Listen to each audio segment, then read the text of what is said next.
Hello everyone and welcome to my Soap Twist 24 channel. I hope everyone is having a wonderful day.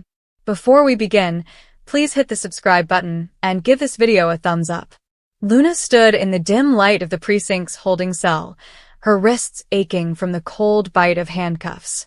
The fluorescent lights hummed overhead, casting harsh shadows on her pale and worn face after hours of questioning. Her once vibrant eyes, which used to light up rooms with their cheeky sparkle, were now dreary, reflecting the gravity of her situation.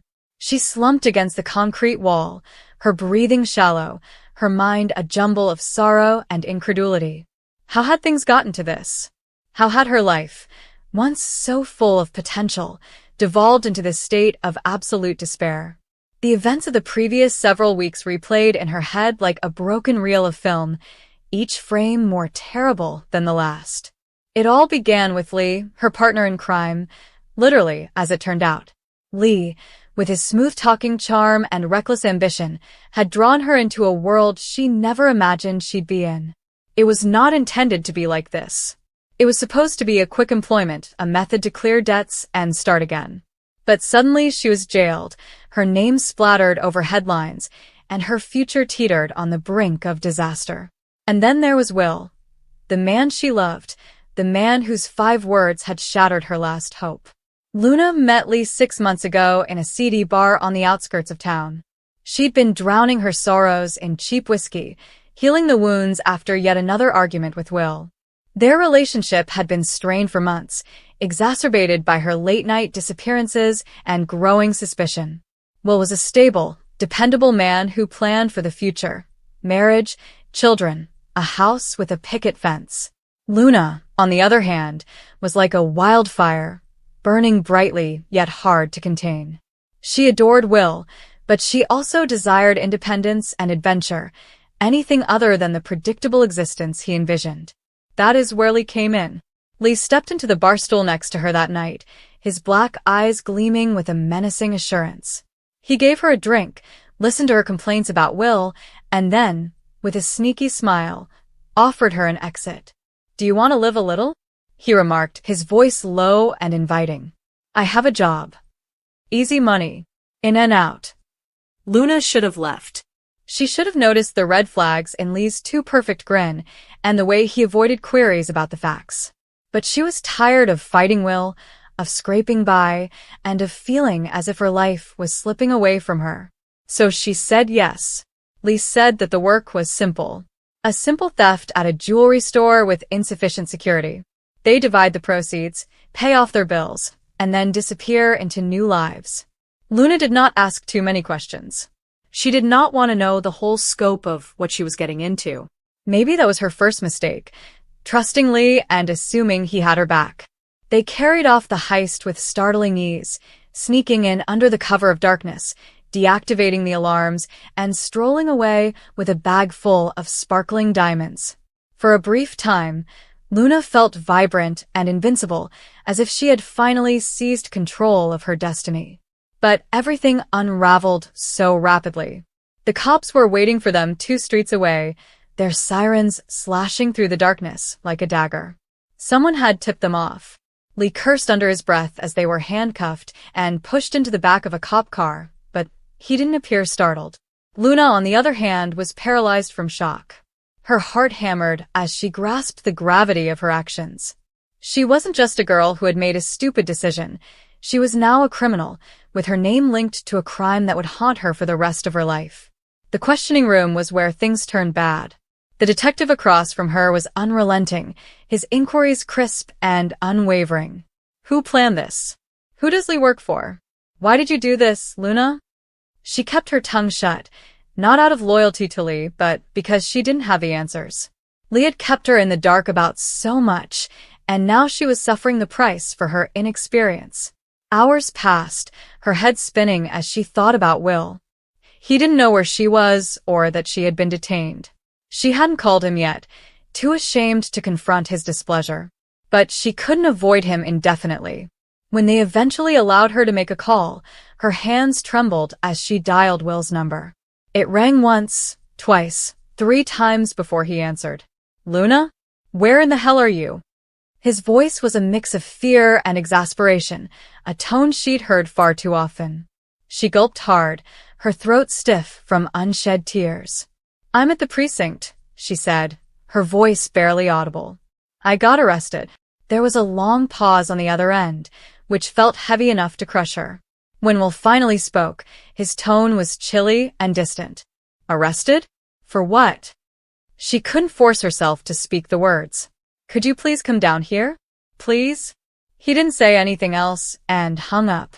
Luna waited in the holding cell, her heart sinking more with each passing minute.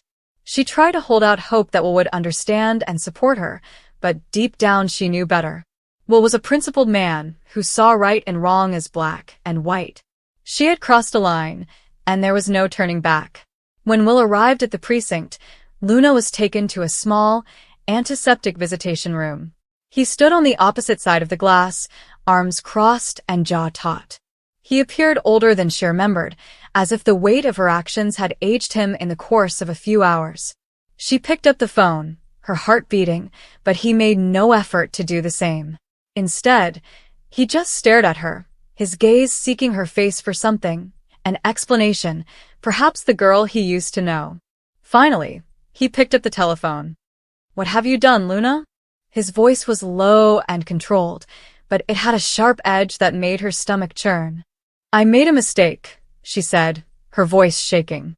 "I did not intend for any of this to happen. It was meant to be a one-time job to pay off our debt.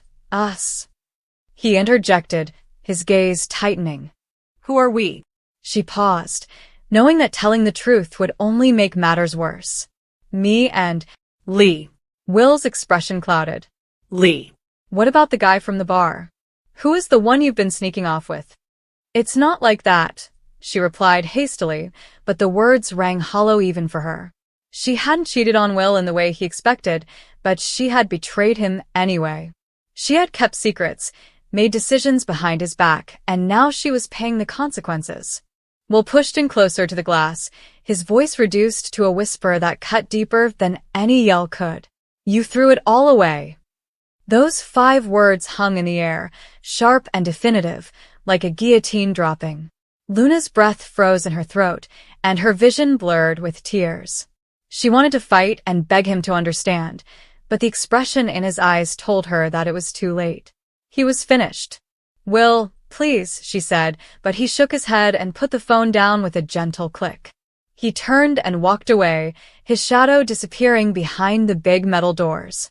Luna stared at the empty place where he had been, her heart breaking into 1,000 pieces. Those 5 words repeated in her head, each one a nail in the coffin of the life they had created together. The days that followed were a jumble of court processes and sleepless nights. Luna's counsel, a jaded public defender with too many cases, informed her that the evidence against her was damning. The police had recovered the stolen diamonds, and Lee had already begun talking, hoping to make a deal by throwing her under the bus.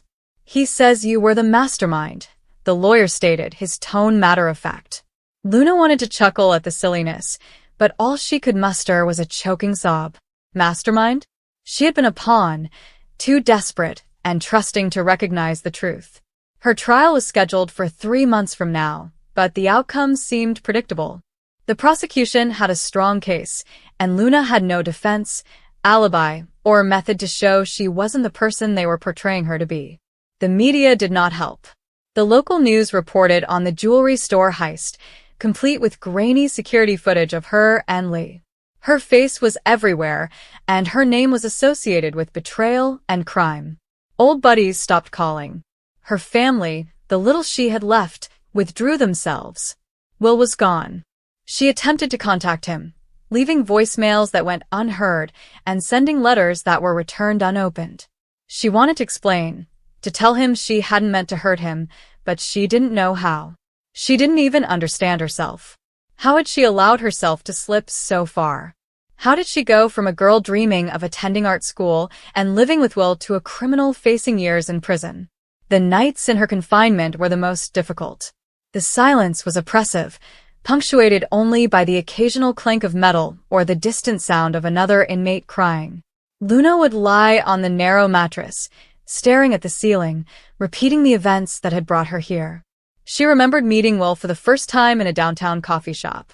He'd spilled his espresso on her notebook, apologized profusely, and offered to buy her another one.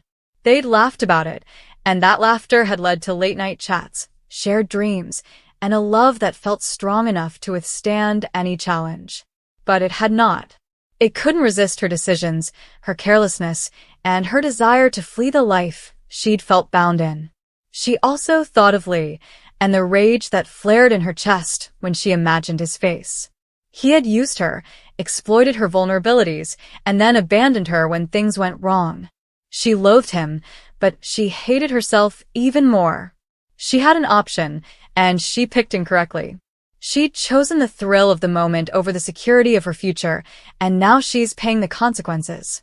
Luna's hope faded as the weeks and months passed. The trial drew closer, and so did the likelihood of conviction. Her lawyer attempted to negotiate a plea deal, but the prosecutor refused to budge. "They want to make an example of you," he added, his voice full of sorrow. "The media has gotten everyone worked up about crime in the city. You're an easy target." Luna nodded, her face emotionless. She didn't have enough energy to fight anymore. She had lost everything, including her independence, love, and sense of self.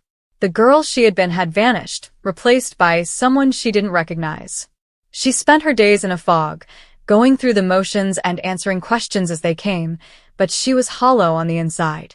The day of the trial arrived, a dismal, dreary morning that suited Luna's demeanor. She sat in the courtroom, hands folded in her lap, her gaze concentrated on the table in front of her. She did not look at the jury, the judge, or the gallery, where she was aware reporters and interested observers were present. She didn't want to see their disapproval, sympathy, or fascination with her breakdown. Lee was also present in a different trial, where his agreement with the prosecution spared him the most serious consequences. Luna did not glance at him either. She couldn't stand to look at the man who had dragged her into this mess and then walked away while she was paying the price. The proceedings stretched on, a swirl of legal jargon and witness statements. Luna's lawyer gave his everything, but it wasn't enough. The proof was overwhelming, and the story was too compelling. Luna, the wild dreamer, captivated by a life of crime and betrayed everyone who ever cared about her. The verdict came as no surprise. Guilty. The word rang across the courtroom, final and unrelenting. Luna didn't weep or react. She sat there, her hands quivering slightly, as the court sentenced her to 7 years. 7 years. The number seemed like a lifetime, a gap she'd never bridge. She was 25 years old, and when she got out, she would be someone else totally. As she was led out of the courthouse, she caught sight of the gallery. Will was in the rear row. He hadn't attended the trial or any of the hearings, but he was now here, eyeing her with a look she couldn't interpret. Was there sadness? Anger? Regret? She didn't know and didn't have the opportunity to find out. The guards led her away, and the massive doors closed behind her, locking out the world she once knew. In prison, time flowed differently. Days turned into weeks, then months, with the same routine. Wake up, eat, work, sleep, repeat. Luna remained to herself, avoiding the cliques and disputes that characterized life in prison. She spent her leisure time in the library, reading books she'd never had time for before and sketching in the margins of notebooks when no one was watching. Her painting was the one thing that still felt like her, the only part of herself that hadn't vanished. However, even this was unable to replace the whole. She was continuously thinking about Will, and his 5 words haunted her nightmares. You threw it all away. They were correct, and that is what hurt the most. She had thrown everything away, her love, her future, her shot at happiness. She had surrendered it for a brief period of reckless freedom, and now she was suffering the price. Letters from the outside world were scarce. Her mother once wrote a short, awkward email that stated little more than, "I'm praying for you." Friends with whom she used to laugh and share secrets have moved on with their lives. Will never wrote, called, or visited. Luna did not blame him. She had damaged him too deeply, breaking the trust that had kept them together. But the quiet was a never-healing wound, a reminder of the life she had lost. Around a year into her sentence, Luna got a letter. It was unlabeled, with no return address, and only her name scrawled in familiar handwriting. Her heart stopped as she opened it and recognized the slant of the letters right away. It came from Will. The letter was only 1 page long, but it was enough to unravel her. He wrote about his life since she left, how he'd relocated to a new place, begun a new profession, and attempted to move forward. He made no mention of another woman, but Luna was able to read between the lines. He was gradually establishing a life without her, and she was now only a memory, a cautionary tale. The letter ended with a single phrase that devastated her heart all over again. "I hope you find peace, Luna." She read it several times, tears staining the paper, until the words blurred together. Peace. How could she find serenity when everything she cherished was gone? When the man she had planned to spend her life with went away, taking her heart with him. She carefully folded the letter and placed it under her pillow, a bittersweet reminder of what she had lost. The years passed slowly, eroding away at Luna's soul. She tried to hold on to hope, to believe she could reconstruct her life once she was released, but it was difficult. The world outside was carrying on without her, and she wasn't sure where she'd fit in after her term was completed. She'd lost so much: her independence, her love, and her sense of identity. All because of one choice, one moment of weakness, and one man who promised her the world but gave only sorrow. In her final year, Luna began attending a prison treatment group. It was obligatory as part of a rehabilitation program, but she found herself opening up in unexpected ways. She told about Lee and how she had been misled by his promises. She spoke of Will, the love they had shared, and the 5 words that had crushed her. The other women in the group listened, some nodding in agreement, while others offered modest words of encouragement. Luna felt less alone for the first time. When Luna's release date arrived, she stepped outside the prison gates into an unfamiliar world. The air was crisp, the sky was too big, and the noises of the city overwhelmed me after years of isolation. She had no plan or destination, only a little bag of belongings and a bus ticket to nowhere. She pondered about Will, wondering where he was and if he ever thought of her. She also thought about Lee and the rage that was still simmering in her chest. But largely, she thought of herself, the girl she'd been and the woman she'd grown into. Luna wasn't sure what the future held. She wasn't sure she'd ever find serenity, as Will had desired for her. But, as she went onto the bus, her heart heavy but unwavering, she made a pledge to herself. She would keep moving forward, one step at a time, bearing the burden of her past but refusing to let it define her. She'd lost everything before, but perhaps she could start over.